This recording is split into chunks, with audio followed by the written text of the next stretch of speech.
जरा सोचिए कि अगर आप जो सपने में देखते हैं और उसे अपनी असल जिंदगी में उतारते हैं वैसा ही कुछ हो जाए तो क्या होगा। आज की कहानी में कहानी की शुरुआत में हमें सेंगी नाम का एक लड़का दिखाया जाता है। सांगी एक गरीब पटकथा लेखक है जिसके पास कोई नौकरी या दोस्त नहीं है और जिसके माता पिता दुनिया को छोड़ चुके हैं। हालांकि समस्या यह है कि वह 6 महीने से नहीं सोया है, क्योंकि जब भी वह सोता है तो उसे सपने में एक राक्षस दिखाई देता है जो उसे मार देता है। रात से वह सबवे में सवारी करने का सपना देखता है, फिर अचानक वही राक्षस उसके सपने में आता है और सैनिकों के बाल पकड़ लेता है, फिर सबवे में छेद कर देता है और उसके सिर को पटरियों से रगड़कर मार डालता है। सपने में मरने के बाद की आंखें खुलती हैं और वह कुछ लिखने का फैसला करता है, लेकिन अचानक का मालिक दरवाजा खटखटाता है और उसके लिए खाना लाने का नाटक करता है। लेकिन सांगी कमरे की खिड़की से बाहर कूद जाता है और भाग जाता है क्योंकि उसके पास पैसे नहीं है किराए के लिए। जैसे ही वह सड़क पर चलता है उसे उन सभी मनोवैज्ञानिकों और डॉक्टरों की याद आती है जिनसे उसने अपने सपनों के बारे में बात की थी। उन्होंने अंडे रहित पैनकेक के बारे में बात की थी, लेकिन सपनों के बारे में उनके विचार अलग थे। लेकिन ऐसा कुछ भी नहीं था जो किसी भी तरह से उनकी मदद कर सके। वह एक फूड स्टैंड पर रुकता है और एक सदाबहार पैनकेक मांगता है क्योंकि उसके पास अंडे रहित पैनकेक खाने के लिए पैसे नहीं है। लेकिन फूड स्टैंड के मालिक को उस पर दया आती है और वह उसे एक मुफ्त में देता है। जब उसके पैनकेक तैयार किए जा रहे थे तो उसे सड़क के उस पार एक कैफे दिखाई देता है जहाँ वह काम करता है। उसे युद्ध बहुत पसंद है। वह उसे कई साल पहले तब मिला था जब वह अपने कुछ दोस्तों के साथ एक क्लब में गया था। हुआ और उसकी बहन ने वहाँ प्रदर्शन किया। अब सेन को वास्तव में हुआ की आवाज पसंद आई और वह अब से उसके बारे में सोच रहा है। तो उसके पैनकेक तैयार हो जाते हैं और वह खुशी खुशी उन्हें खाने लगता है। लेकिन वह तब चौंक जाता है जब उसका मैनेजर सेंग जी पीछे से आता है। जब वह उसे देखता है तो वह दौड़ता है और अपने पैनकेक फर्श पर गिरा देता है। वह ज्यादा दूर तक नहीं भाग पाता और सेंग उसे पकड़ लेता है। फिर वह उसे एक रेस्तरां में ले जाता है। वह उसे नूडल्स खाते हुए देखता है और उसे डांटता है क्योंकि सांगयू ने अनुबंध तोड़ दिया था और स्क्रिप्ट समय पर दी थी। फिर वह अपने प्रबंधक मित्र से बात करता है। वह स्वप्न दोष से पीड़ित है और उसे बताता है कि वह इसके कारण ध्यान केंद्रित नहीं कर पाता है। स्क्रिप्ट अभी तैयार नहीं है, लेकिन सांजी यह बात नहीं मानते और 10 दिन में स्क्रिप्ट तैयार करने का आदेश दे देते हैं। सांजी अपने अपार्टमेंट में लौटता है और देखता है कि उसका सामान गेट के सामने है और गेट भी वहीं है, यानी उसके मकान मालिक ने उसे घर से बाहर निकाल दिया है। फिर वह रात बिताने के लिए एक कैफे में जाता है और अपने लैपटॉप पर स्क्रिप्ट लिखने की कोशिश करता है, लेकिन भूख के कारण वह कुछ भी नहीं लिख पाता और सो जाता है। अभी अचानक वही राक्षस आ जाता है जो पहले उसके सपने में आया था। बाद में उसने अपने जबड़े से सांजी का गला घोंट दिया और उसका सिर मेज पर दे मारा। सपने में मरने के बाद वह सुबह फिर उठता है और पाता है कि उसका लैपटॉप चोरी हो गया है। उसे सपनों और हकीकत में कोई फर्क नजर नहीं आता। फिर वह सेंजी को एक संदेश भेजता है और बताता है कि वह आत्महत्या कर रहा है। सेंजी वह कैफे के सामने वाली इमारत में जाता है, किनारे पर खड़ा होता है और कूदने ही वाला होता है, लेकिन अचानक खाने की दुकान से आदमी आता है और उसे बचा लेता है। वह उसे मुफ्त खाना देता है, वह पैनकेक देता है, उसके साथ बैठता है और धन्यवाद देता है कि अब जब भी आप अपना सपना देखें तो आपको कहना होगा मैं सपना देख रहा हूँ। इससे आप तुरंत अपने सपने से बाहर आ जाएंगे। मसी देर रात तक छत से युद्ध देखता है। पैसे कमाने के लिए रात में अपना सेल फोन बेचता है और उस पैसे से भोजन खरीदता है। मसी फिर एक दुकान में जाता है और कुछ चुराने की कोशिश करता है, लेकिन जब उसे पता चलता है कि उस पर नजर रखी जा रही है तो उसका रवैया बदल जाता है। फिर वह किराने का सामान खरीदता है और दुकान के सामने बैठकर खाना खाता है। अचानक उसके आने पर वह चौंक जाता है। वह सोचता है कि यह सच है, लेकिन फिर वह रक्षा में बदल जाती है और रक्षा सहाय उसे कांच की ओर धकेलने लगती है। दूसरी ओर तो मैनेजर को ऐसा लगता है जैसे उसे किसी तरह का पैनिक अटैक आ रहा है। वह रक्षा को उठाता है, उस पर तलवार से वार करता है और शीशे से उसे दुकान में फेंक देता है। बैंक को स्नैक स्टैंड पर बैठे आदमी की बातें याद आती हैं। वह तलवार पकड़ता है और कहता है मैं सपना देख रहा हूँ। फिर वह सपने से जाग जाता है और डर जाता है। सुरक्षा के लिए हाथ में तलवार लेकर तो मैनेजर द्वारा बुलाई गई एम्बुलेंस के आने से पहले सांगी भाग जाता है। फिर वह तलवार को अपने पास सुरक्षित रखता है और रात बिताता है। बात करने के साथ अगली सुबह वह तलवार बेचने के लिए एक प्राचीन वस्तु विक्रेता के पास जाता है। तभी व्यापारी तलवार खरीदने में बहुत रुचि रखते हैं। तब उसे ऐसा लगता है जैसे उसके पास कोई बहुत कीमती चीज है। तभी दुकानों का दौरा करने के बाद वह अंततः एक दुकानदार से बातचीत करता है और तलवार 20,000 में बेच देता है। सांगयू ने बिना समय बर्बाद किए सारा पैसा खर्च करना शुरू कर दिया। वह एक लैपटॉप खरीदना चाहता है, वह एक अच्छे रेस्तरां में खाना खाता है और एक आलीशान होटल में रुकता है। सांगयू शेविंग करके अपना रूप सुधारता है और चिकना हो जाता है। रात होते ही वह नींद की गोलियां खा लेता है और सपने का इंतजार करता है। ये सपना भी उसे उसी होटल में साकार होता है जहाँ वह रहता है, इसलिए वह अपना कमरा छोड़ देता है और दालान में चलने लगता है। फिर वह एक फूलदान लेता है और कहता है कि मैं काट छांट कर रहा हूँ, लेकिन कुछ नहीं होता। वह कुछ और जानने की कोशिश करता है, लेकिन अचानक रक्षा दीवार तोड़कर वापस आती है और एक सुनहरी कुल्हाड़ी लेकर उसका पीछा करती है। रक्षा उस पर कुल्हाड़ी से वार करती है और उसे आगे पीछे फेंकती है, जिससे उसे बहुत चोट लगती है। लेकिन थोड़ी देर बाद धन्यवाद। वह कुल्हाड़ी पकड़ लेता है और जल्दी से कहता है कि मैं कोशिश कर रहा हूँ। वह हाथ में कुल्हाड़ी लेकर फिर से उठता है और उसके सारे घाव ठीक हो जाते हैं। अगली शाम वह उसी डीलर को कुल्हाड़ी बेचता है और तुरंत पैसे खर्च कर देता है। आज रात वह एक नया मजाक खेल रहा है। सोने से पहले वह सपने में संग्रहालय देखने के लिए एक किताब में पुराने संग्रहालयों की तस्वीरें देखता है। उसका दौरा धीमा हो जाता है क्योंकि वह सपने में उसी संग्रहालय में पहुंच जाता है। सांग यू चारों ओर देखता है और सभी प्राचीन वस्तुओं को देखता है। वह सबसे महंगी चीज की कीमत देखकर ही उसे चुनता है।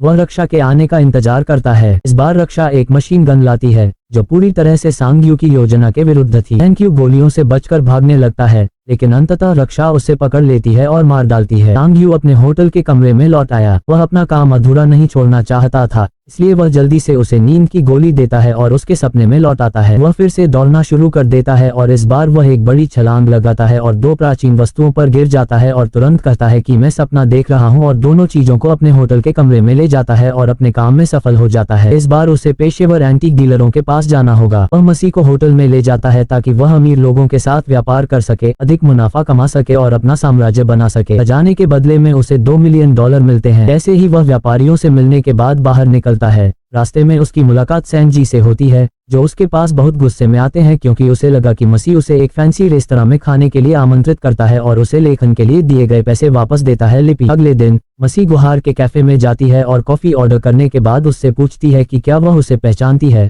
लेकिन वह उसे पहचानने से इनकार करती है। उसी शाम उसने रात के खाने में सैन के साथ शराब पी। सैन जी उसकी सफलता का रहस्य जानना चाहते हैं, इसलिए वह मसीह को अपने होटल के कमरे में ले जाते हैं और उसे बिस्तर पर लिटाकर जाने का नाटक करते हैं। वह वापस आता है और सैन के बटुए और चेकबुक को देखता है, लेकिन वह तब चौंक जाता है जब सैन अचानक अपने हाथों में कई सोने की चेन लेकर उठता है। सैन जी को उसका रहस्य पता चलता है। अगले दिन सैन का युद्ध शुरू होता है।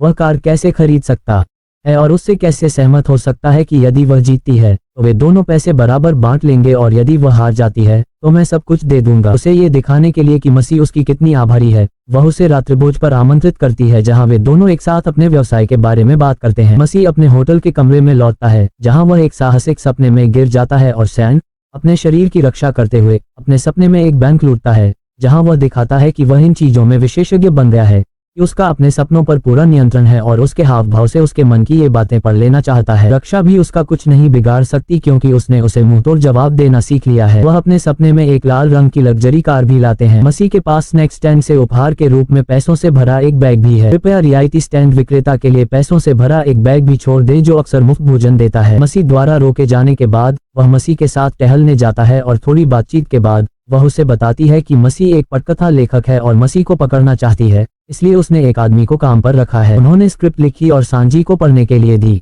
वह एक सपना देखता है और जैसे ही वह उठता है सांजी उसे पढ़कर रोता है क्योंकि वह इसमें बहुत अच्छा है। दोनों ने एक फिल्म कंपनी को स्क्रिप्ट बेचने की योजना बनाई है और फिल्म को सफल बनाने के लिए सर्वश्रेष्ठ अभिनेताओं को काम पर रखने के लिए कंपनी को भुगतान भी किया है। कुछ दिनों के बाद मसीह को सपने में कुछ अजीब सा दिखाई दिया। वह देखता है कि एक राक्षसी साधु सिंहासन पर अपनी सुनहरी बेल्ट नीचे करके बैठा है और जैसे ही वह अपनी सुनहरी बेल्ट को अपने शरीर से उतारने की कोशिश करता है मसीह की उंगलियां गायब होने लगती हैं और जलने लगती हैं, लेकिन वह हार नहीं मानता है और अपना हाथ पीछे ले जाकर कोशिश करता है। वह बेल्ट को फिर से हटाने में सफल हो जाता है और इस बार वह सफल हो जाता है। एक रात सैनजी उसे उसी छत पर ले जाने के लिए आता है जहां वह आत्महत्या का प्रयास करता है। वह उसे एक पटाखा शो दिखाता है जिसे उसने विशेष रूप से युद्ध के लिए आयोजित किया था। जब सैनजी भी अपने कमरे में लौटता है तो वह आज रात का खजाना लूटने की तैयारी करता है, लेकिन सैनजी मना कर देता है और अकेले सो जाता है। फिर सपने में वह एक बहुत लंबी और खाली इमारत पर पहुंचता है जहां बालकनी पर कोई उसका इंतजार कर रहा होता है। जैसे ही आयान उसके पास जाता है तो देखता है कि वह बिल्कुल उसका हमशक्ल है। अचानक आयान अपने सपने से जागता है और अपने कंधे और चेहरे पर जले के नए निशान देखता है। अगले दिन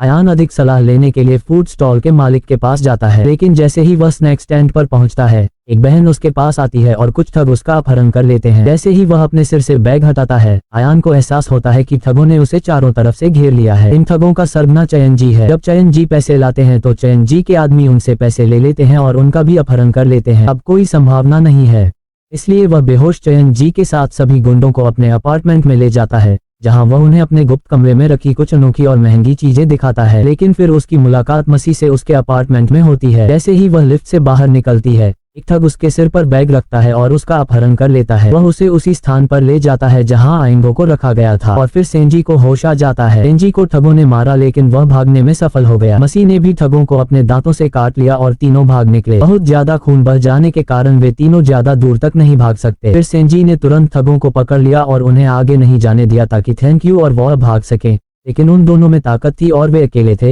इसलिए उन दोनों ने मिलकर सेंजी को मार डाला। जैसे ही थैंक यू और वह सीडीओ के शीर्ष पर पहुंचते हैं, एक बेवकूफ उन्हें पकड़ लेता है और वह उन दोनों की पिटाई करता है। थोड़ी देर के बाद सेंजी अचानक खुद को बड़ी संख्या में खंडहरों में पाता है जहां वह काले पानी से ढका हुआ है, जो जल्द ही हर आंदोलन के साथ उसके पूरे शरीर से पिघल जाता है। चारों ओर देखने के बाद उसे एक चमकता हुआ पोर्टल दिखाई देता है, जिससे पता चलता है कि उसे उस रास्ते के बाहर से एक एम्बुलेंस में ले जाया गया था। जब ये खत्म हो जाता है तो वह कहता है कि वहां से निकल जाओ, मैं सपना देख रहा हूँ, लेकिन कुछ नहीं होता। उसका खून बहने लगता है और अचानक उसके शरीर में बदलाव आ जाता है। कहानी शुरू होती है और सेंगी रक्षा में बदल जाती है, जिसका अर्थ है रक्षा। फिर वह एक कुल्हाड़ी उठाता है और दीवार को गिराने की कोशिश करता है। जब अंततः दीवार टूट जाती है, रक्षा सांग यू अपने लिविंग रूम में प्रवेश करती है और मशीन गन से सभी ठगों को मार देती है। तब रक्षा उसे मारने जाती है और उसे मार देती है।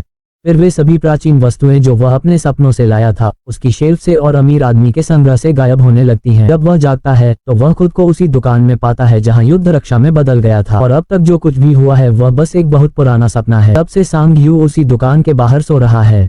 उसने उसे कॉन्सर्ट में देखा था, इसलिए वह उसे पहचानती है, उस पर दया करती है और वास्तव में उसे खाना खिलाती है। जैसे ही सेंगी नूडल्स खाती है, वह उसे बताती है कि उसने एक पत्रिका में अंगूठी के बारे में पढ़ा है। उन्हें कहानी बहुत पसंद आई और कहानी बहुत अच्छी कीमत पर बेची जा सकती है। फिर वह उसे अपने कैफे में नौकरी देती है।